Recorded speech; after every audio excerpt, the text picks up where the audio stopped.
যখন নদী আসলাম, আসার সময় কোনো নৌকা দেখতে পেলাম না, আসার সময় কোনো মাঝিকে দেখতে পেলাম না, আসার সময় কাউকে দেখতে পাচ্ছি না, কিভাবে আমি এই পার থেকে ওই পার হব।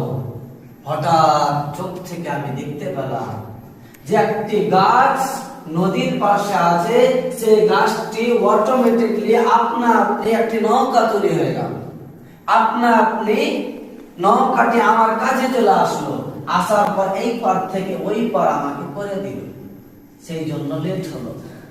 এই কথা যখন মুশরিক কাফেরদেরকে বলল, কাফেররা চিৎকার করে উঠলো, অডিও প্রবলেম, কি কথা বলছেন আপনি, কি আপনার সমস্যা, আপনি কি মাইন্ড কি ঠিক আছে, আপনি কি পাগল, আপনা আপনি একটি নৌকা হয়ে যাবে, আপনা আপনি আপনাকে এই পার থেকে ওই পার করে দিবে বিনা মাঝি ছাড়া? এটা সম্ভব নয়, এটা আপনা আপনি কোনো জিনিস হয় না।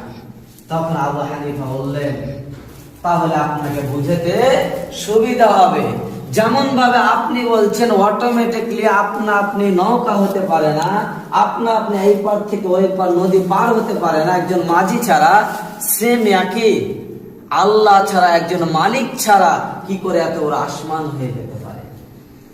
আল্লাহ ছাড়া আপনি কি করে দুনিয়ার বুকে আসতে পারেন?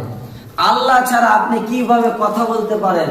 আল্লাহ ছাড়া বিনা আসমান, কোনো খুঁটি নাই, একেবারে উপরে ঝুলে আছে, কি করে হতে পারে? কি করে চাঁদ উঠতে পারে, আবার দিনের সময় সূর্য উঠতে পারে? একজন মালিক ছাড়া কি করে এগুলো হতে পারে?